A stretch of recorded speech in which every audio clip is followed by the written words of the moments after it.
automations that I've found really useful, obviously the weekly reporting, but also the ongoing meeting booking, which just pops onto our shared client channels and says, hey, this is exactly who you'll be chatting with. This is all the detail you need to know. Clients love it, makes it super clear, gives everybody clear next steps. And that's really important in any sort of client comms, just making sure everyone knows what they're doing. And yeah, it's been awesome with respect to that. All right. Isaac Wood, head of lever growth or lever growth, or however you pronounce it. How you doing? Introduce yourself for the people and tell us once and for all, is it lever or lever? What's up, everybody? I'm Isaac Wood. I'm the founder of Lever Growth. You can get lever or lever. I think it depends on where you live in the world, but we're a B2B lead generation agency. We work with B2B services, agencies, helping them book high quality sales appointments directly to their calendar without lifting a finger. So that's pretty much what we do in a nutshell. Lovely. And I want to ask you a bunch of stuff because you worked with Tony for a while. It must have been about a year ago you met Tony originally.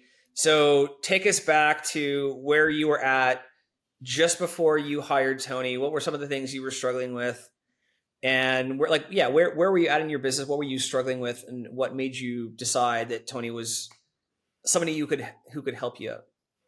Yeah, so we've been working together for about a year. It's been an awesome experience, month over month, growing consistently and solving problems along the way. And so the big challenge that I was facing when I first started working with Tony was just needing a handle on my ops. As a solo founder, I was doing everything myself, building out all my systems or lack thereof systems, and hiring and managing and figuring out all that good stuff, and brought Tony on to help me systematize the process and basically just create a conveyor belt of service delivery, right? So basically going from A to Z, understanding how that service delivery works, building out a company brain, and then executing on that company brain was a huge value add very, very quickly.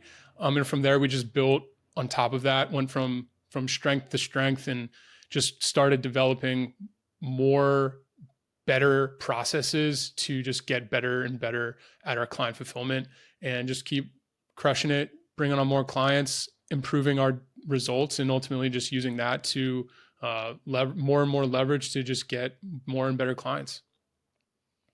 Yeah, I love it. Actually, I do have I know, Tony, we agreed not to talk about like specific income or whatever else, but Isaac, you were like broke. I mean, dude, you were like, that's like ballsy, frankly, to bring on Tony at it's not like you were making millions of dollars a month, right? So what was your millions a month at the beginning, but we're getting there. What was your mindset around wanting to hire help to because most people at that point would think, okay, I got to get more marketing. I got to get more leads. I have to, do more social media or ads or something on the lead generation side. Obviously that's what you do as a business, but what was it about where you were at that made you frankly value? I think Tony's awesome, right? I'm not disagreeing with you, but I mean, you devoted like a pretty huge chunk of your initial revenue to bringing on Tony. So what was your thinking there? Because there's people that are at many multiples of your revenue that still are cautious about that kind of thing. So I think that's a really interesting mindset to dive into. Yeah, I think ultimately it just comes from focus on service delivery. So obviously being in lead gen, understanding the ins and outs and how to reliably and consistently add clients to the portfolio and into the roster is something that we're really good at and we can do really consistently. The long-term value is keeping them. And so that was what my focus was in bringing on Tony. Now, getting that client in the door, that's one part of the, that's just one part of the equation, and keeping them happy. So again, focusing on case studies, focusing on getting incredibly good results. Those are the things that I had hoped to dial in with Tony. And that was why I decided to bring him on. Cool. There Love we it. go. Tony, jump in here. Yeah, Cause like, I know you know way more of the enough details about that about time me. than I do, man. Enough about me. Oh, come on. We want to talk about you. Come on, man. I want to ask Isaac. Obviously, we went through that process, and you scaled in the interim in terms of number of clients you were managing and stuff like that. Once we introduced Ryan, once we partnered up at OpsKings, how did the automation start influencing the initial process that we've been able to map out?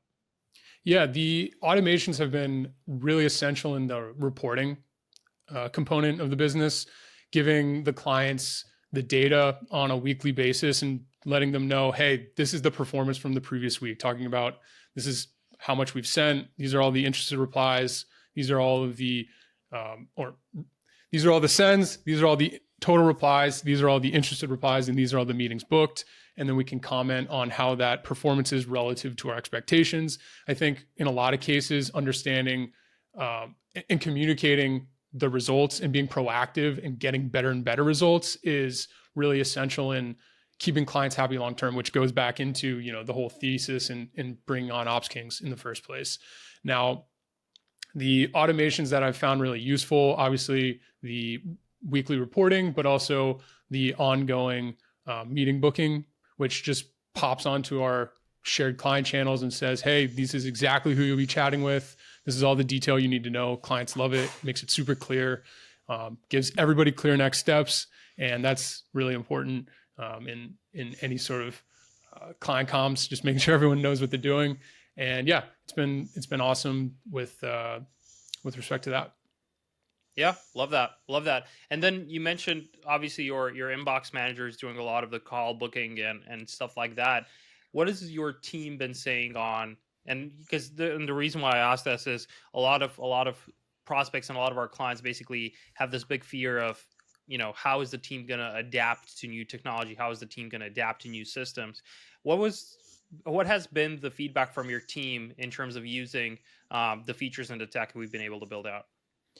The features internally have been awesome, especially just understanding the data structures that we've built out. We went from using some basic spreadsheets in Google Sheets to having a fully fleshed out Airtable system where we can attribute specific targeting and specific messaging to campaign success, and being able to draw those conclusions from the absolute beginning of the process all the way to the end, which is the result, has been really meaningful in terms of being able to replicate our results for our clients, and then also collecting that data and then leveraging it for the purposes of sales, for marketing, and being able to just triangulate expected results for prospects. No, love that. Love that. Isaac, my question is, obviously data is a big component of it. The number of accounts that you managed before the automations and now post automations that we've been able to build out has increased significantly. But your internal team, when it comes especially towards like inbox management and stuff like that, hasn't grown exponentially, basically in parallel as your number of accounts grew as well. Would you say that's accurate? Yeah, I would say we've grown by 4 or 5x in terms of the number of clients that we're able to service, and we've added one new headcount. So in terms of like the total team, it's been a minimal increase, and the ability for us to service has been multiples better as a result of the systems, the data structures, the automations that we've worked together on. No, love nice. that. Love it. Yeah.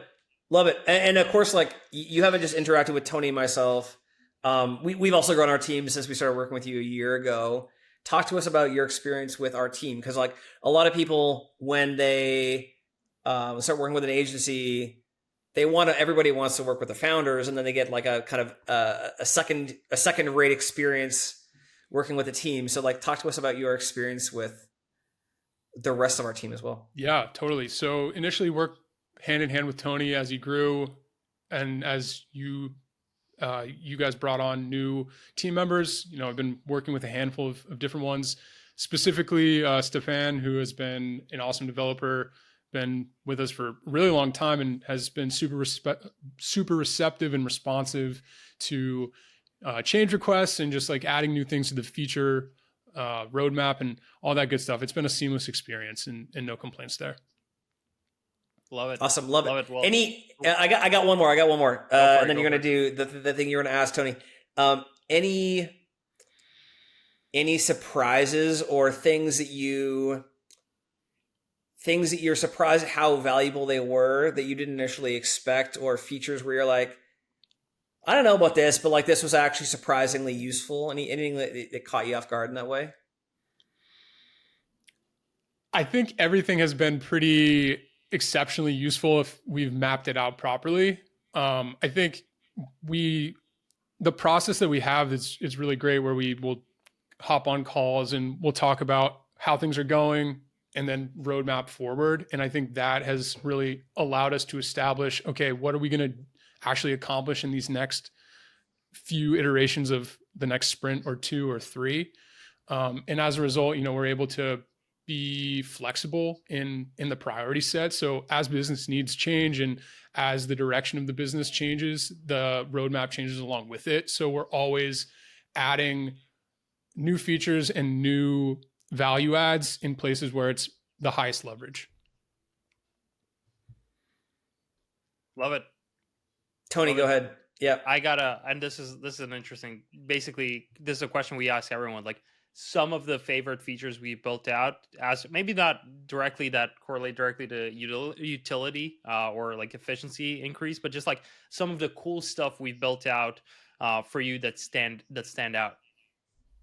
Yeah, simply the OG automation, the meeting booking automation. I think that's got to be the flagship automation for a cold email lead gen agencies, especially because that's our lifeblood, our bread and butter. So having that pop into the client's shared Slack channel and having them be able to respond to it, let us know if it was rescheduled, let us know if it happened, give us feedback on that meeting so we can follow up with them about it, has been really important in terms of our client comms, making them feel like they're getting a high touch, that we're actually implementing the feedback that they're giving us, and just, again, being super transparent about how the results are going down.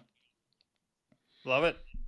And final question, for someone that's thinking about working with us or thinking about booking a call, anything you would say to them to either push them over the line or basically push us away from us? Yeah, if you value increasing your customer value, increasing the lifetime value of the customer, increasing how long they're going to stick around with you, then speaking with OpsKings is an absolute no-brainer. There we go. Mr. Isaac Wood. Love it. Thanks, Isaac. Appreciate you taking the time. There he is. Thanks, guys. Talk to you.